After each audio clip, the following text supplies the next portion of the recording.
Assalamualaikum warahmatullahi wabarakatuh. Bismillahirrahmanirrahim.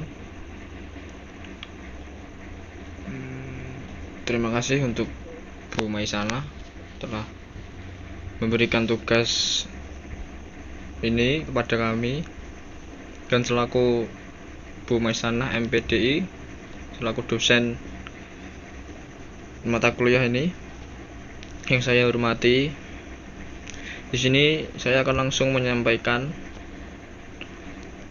tentang materi negara dan konstitusi. Apa itu negara dan apa itu konstitusi?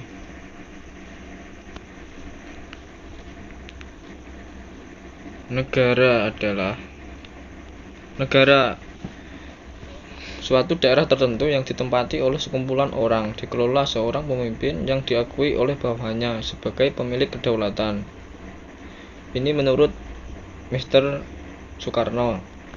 Untuk pengertian yang lain, pengertian secara negara secara umum yaitu suatu daerah tertentu yang ditempati oleh sekumpulan orang. Dan negara juga di dalam suatu wilayah akan memiliki sistem ataupun aturan yang diberlakukan kepada orang yang berada di bawah naungannya. Dan menurut Kamus Besar Bahasa Indonesia, pengertian negara adalah organisasi dalam suatu yang mempunyai kekuasaan tertinggi yang sah dan ditaati oleh rakyatnya.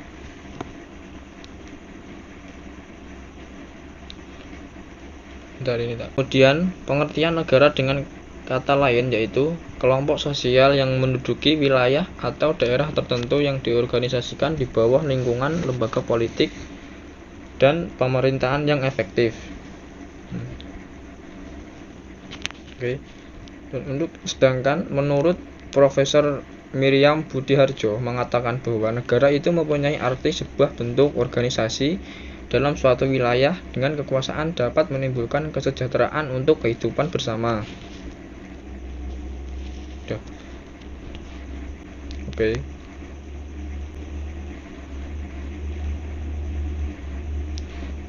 Atau menurut teori lain, negara bisa dikatakan dengan suatu organisasi kekuasaan yang berdaulat dengan tata pemerintahan yang melaksanakan tata tertib atas orang-orang di daerah tertentu. Negara juga merupakan suatu wilayah yang memiliki suatu sistem atau aturan yang berlaku bagi semua individu di wilayah tersebut dan berdiri secara independen.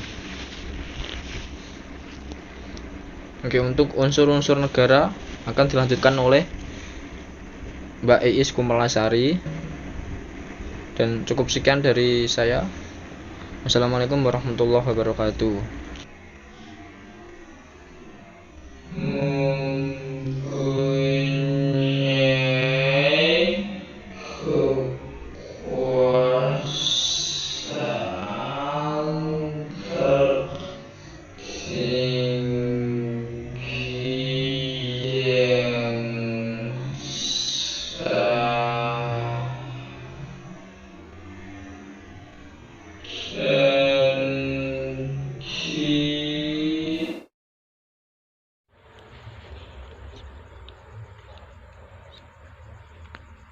Assalamualaikum warahmatullahi wabarakatuh. Baik, terima kasih kepada teman saya Reza yang telah memberikan kesempatan untuk melanjutkan materi atau presentasi. Di sini kita akan menjelaskan tentang unsur-unsur negara. Unsur-unsur negara sendiri di sini ada 4 unsur. Pertama, rakyat, wilayah, pemerintah yang berdaulat, dan pengakuan dari negara lain. Rakyat sendiri di sini maksudnya adalah masyarakat atau kumpulan individu yang saling berinteraksi dan mendiami suatu wilayah. Istilah rakyat secara empiris mengandaikan adanya kelompok lain yang memiliki power lebih besar ketimbang rakyat, yaitu pemerintah. Adanya rakyat artinya ada orang-orang yang hidup dan menjadi subjek pemerintah dan aturan yang ditegakkan. Negara tanpa rakyat bukanlah negara, melainkan tanah antah berantah berupa pulau-pulau tak berpenghuni. Rakyat bisa pula disebut penduduk warga negara sebagai penegasan di sini bahwa ada pula penduduk warga negara maksudnya penduduk tapi bukan penduduk asli. Kedua tadi wilayah di sini maksudnya lokasi fisik atau batas teritorial yang jelas. Dataran wilayah negara dibuat berdasarkan keputusan politik hasil negosiasi internasional. Di batas negara selalu dipasang penanda agar orang-orang tahu penanda tersebut bisa berbagai macam, dari batok kayu, garis cat, kawat, berduri atau tembok raksasa. Wilayah negara tidak hanya darat melainkan perairan, udara. Semuanya ditentukan oleh kesepakatan dalam perjanjian bilateral atau multilateral. Wilayah laut ditentukan berdasarkan hukum laut internasional. Batasan wilayah perairan mencakup laut teritorial, zona tambahan, zona ekonomi eksklusif, landasan benua, landasan kontinen, dan laut kedalaman. Wilayah udara berdasarkan kesepakatan internasional dapat diklasifikasikan menjadi dua, yaitu aliran udara bebas dan aliran kedaulatan udara di atas negara. Ketiga, pemerintah yang berdaulat.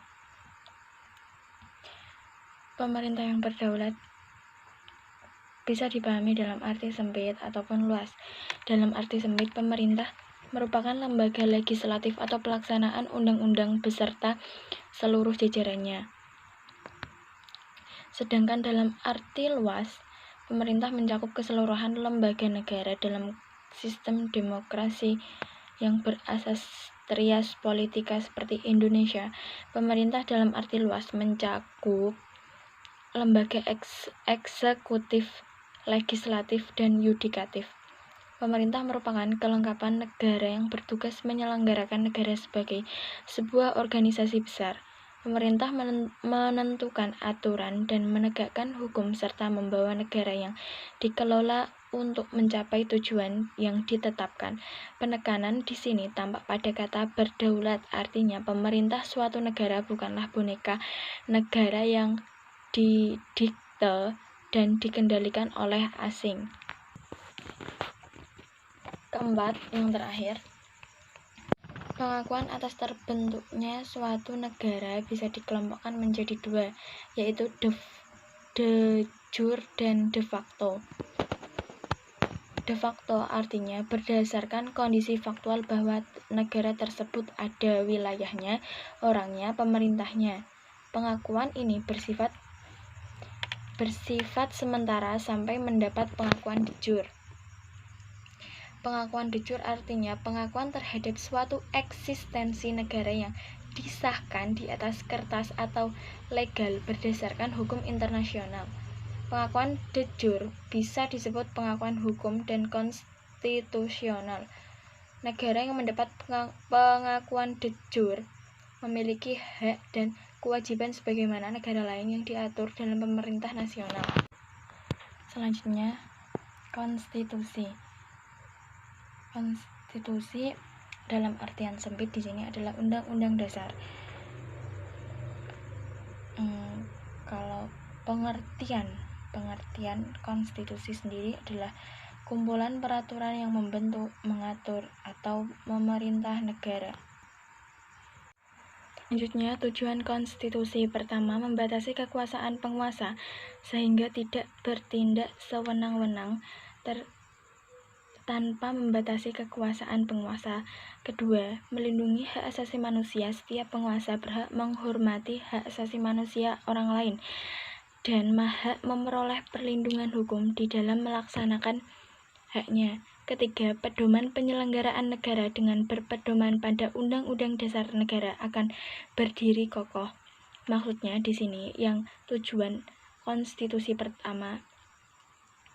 Konstitusi bertujuan untuk memberikan pembatasan sekaligus pengawasan terhadap kekuasaan politik. Tujuan ini berfungsi untuk membatasi kekuasaan penguasa sehingga tidak melakukan tindakan yang merugikan masyarakat banyak. Yang maksud dari tujuan konstitusi nomor 2 di sini, konstitusi bertujuan untuk melepas kontrol kekuasaan dari penguasaan sendiri. Bisa juga memberikan perlindungan terhadap hak asasi manusia atau HAM, sehingga dengan adanya konstitusi maka setiap penguasa dan masyarakat wajib menghormati hak asasi manusia dan berhak mendapatkan perlindungan dalam melakukan haknya. Dan selanjutnya maksud dari tujuan konstitusi yang ketiga.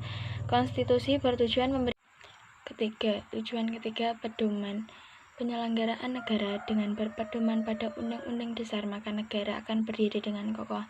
Jadi maksudnya jika kita berpedoman teguh pada Undang-Undang Dasar Negara Republik Indonesia, negara kita akan berdiri dengan kokoh, jadi kuat. Ibarat kelas tanpa peraturan akan amburadul gitu loh. Jadi marilah kita menaati peraturan-peraturan yang ada di kelas, misal seperti itu. Selanjutnya, unsur-unsur konstitusi.